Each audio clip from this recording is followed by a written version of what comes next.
예, 안녕하세요. 오늘은 예분 4주 제3 핵심 강의를 시작하겠습니다. 예, 일간 이제 병일간의 월치가 월령이라고도 부르죠. 여기에 있는 걸 월령 또는 월치라고 불러요. 그래서 이제 월치가 4로 돼 있고, 그 다음에 이제 여기 시간이 정으로 돼 있죠. 정도 불이고, 여기 월치도 사도 불이고, 근데 요 불은 사는 이제 양에 해당되는 거죠.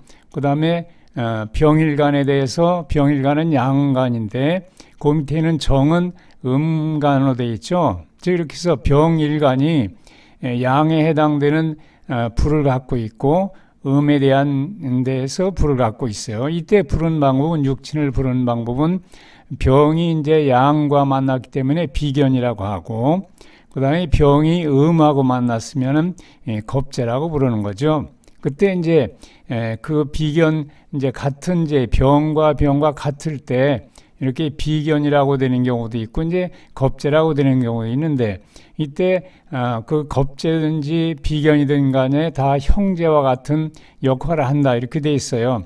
근데 이제 겹재이면서 양인으로 될 때가 있거든요. 그 양인으로 될 때는 다음에 이제 예문이 나올 때 또 설명을 해드리고 하고, 오늘은 이제 이렇게 겁재일 때도 형제가 되고 비견일 때도 형제가 된다 이렇게 생각하시면 돼요. 이 형제란 뜻은 뭐냐면은 본신과 같다 그런 얘기죠. 우리가 이제 그 형제지간 이렇게 얘기를 하죠. 그래서 이제 형제라는 것은 본신과 같은 거기 때문에 월치가 이렇게 비견으로 되거나 겁재로 될 때에는 본신과 같은 거기 때문에 이것을 격으로 쓸 수는 없어요. 그래서 격이라는 건 뭐냐면 그 사람이 어떤 방향으로 가는 것이 좋겠느냐, 어떤 방향으로 가는 것이 인생에서 가장 그 빨리 도달할 수 있느냐 그런 얘기죠. 그 쉽게 말하면 본신에 대한 그 내용, 본신이 어떤 것에 대해서 가장 잘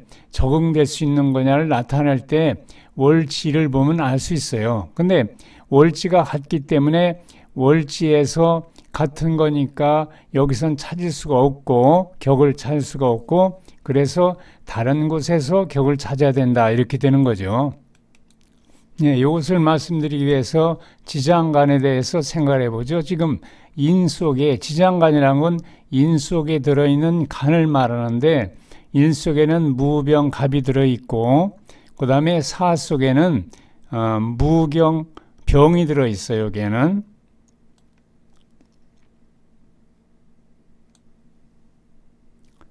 이렇게 사 속에는 무경, 병이 들어있죠. 그 다음에 자 속에는 임하고 개가 들어있고,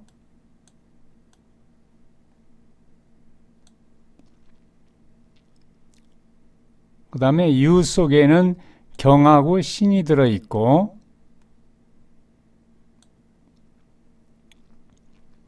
자, 이제 이렇게 쉽게 생각해 보죠. 이 간이라는 것은 하늘이라고 생각한다면은 이 지지라는 것은 땅을 얘기하고, 지장간이라는 건 땅 속을 얘기한다. 즉 뿌리, 나무로 말하면 뿌리가 될 것이고, 요것은 줄기가 되고, 요것은 꽃이 되겠죠.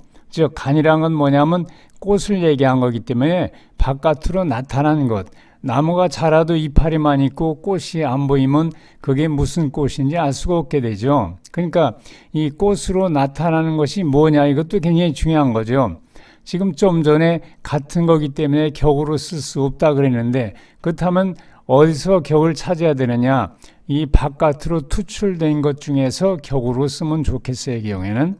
근데 이제 격이라는 것이 이제 여기 쓰려고 정을 쓸 때는 정은 같은 거기 때문에 쓸 수가 없죠, 이것은.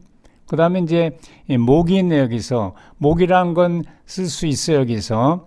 그리고 이제 수가 있고, 근데 이제 수라는 것은 이것은 목을 생해주는 거니까 이 경우에는 임을 쓰는 것보다는 목을 쓰는 게 낫겠죠. 그래서 정인이 이 지금 사주 구성에서는 격을 말할 때는 정인격이다 이렇게 얘기를 할 수 있는 거예요. 그래서 그러니까 정인격이 됐다는 것은 그 사람이 어떤 방향으로 가는 것이 출세가 빠를 것이냐, 또 어떤 성품을 지녔느냐, 이런 것을 나타날 때 격을 보면 좋겠어요. 그다음에 이제 시주에 시지에 유가 있네요. 그래서 병불하고 유의 관계는 화극금하니까 본신이 이걸 극하는 거죠. 이럴 때를 재성이라고 하는데 이때는 음량이 다르기 때문에 정제라는 말을 썼어요. 그리고 정제라는 것을 또 좀 더 알기 쉽게 하려고 아내라는 표현을 썼는데 그 재물이라는 것을 모을 때 정제라는 건 재라는 건 재물이니까 재물이라는 걸 모을 때 아내와 같이 모으는 거다 이런 뜻의 의미가. 그러니까 남자 부친과 같이 모으는 재물이 있을 것이고 아내와 같이 모으는 재물이 있다, 재물이 있다 그런 얘기가 되죠. 그러니까 이렇게 정제로 된 것이 만일에 격일 때는 큰 사업을 하는 것보다는 이렇게 가정에서 어떤 살림을 하는 것처럼 이런 즉 직장 생활할 때 격리를 본다든가 이런 쪽이 좋다 그런 얘기를 정제 즉 아내와 같은 일을 한다 살림꾼이다 이런 뜻으로 정제라는 표현을 썼고 그것이 아내와 같은 역할을 한다 이렇게 얘기를 한 거예요. 자, 그다음에 이제 사주에서 순행이란 말이 있고 이제 역행이란 말이 있는데 지금 여기에서 건명이라고 했죠. 사람은 그러니까 건명일 때는 양을 만날 때 양이 오면은 순행을 생각하면 되고 만일에 이제 이것이 음으로 됐다면 역행이 되겠죠. 임이라는 것은 양이니까 연이 양으로 돼 있기 양간으로 되기 때문에 순행으로 모든 것을 생각해 줘야 된다. 그래서 이제 그런 게 있어요. 이제 대운을 잡는 그런 경우가 있는데 대운을 잡을 때 양으로 되어 있기 때문에 순행 대운이 된다. 순행 간지를 써야 된다. 그런 얘기가 되죠. 자, 그럼 요 순행을 잡는 방법을 생각해 보죠. 자, 순행을 잡을 때는 여기 이제 자기가 태어난 일진이 있는데 일진에서 순행이니까 이 순서대로 가는 쪽이 순행이 되겠죠. 날짜가 가는 쪽으로 잡는 것을 순행이라고 하고 만약에 역행을 잡을 때는 거꾸로 세어가는 것을 갖다 역행이다 이렇게 생각하면 되겠어요.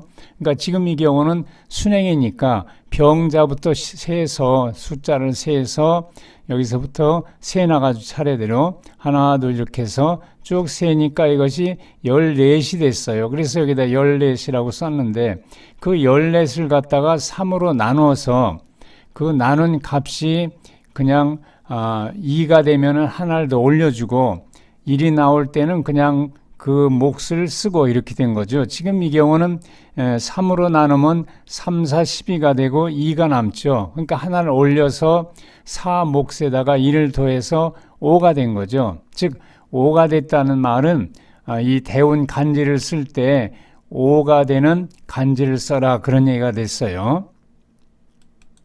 자, 그래서 이제 5가 되는 대운을 잡으니까 5, 15 이렇게 나가는 거죠. 25, 35, 45, 55, 65, 75 이렇게.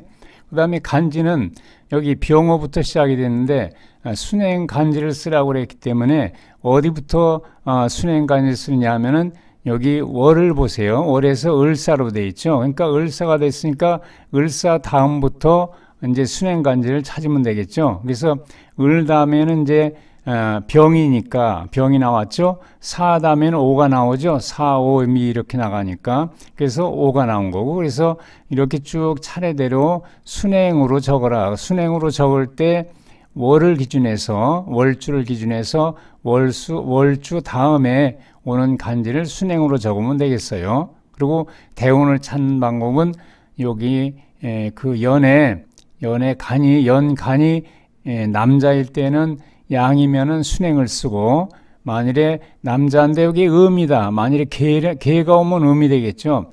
만일에 음이다 그럴 때는 역행간지를 쓰면 되겠어요.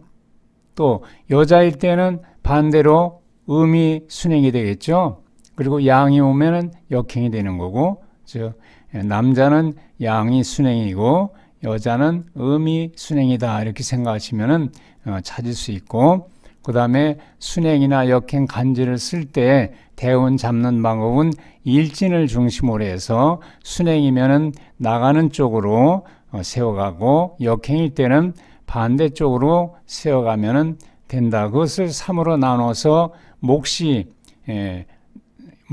찾고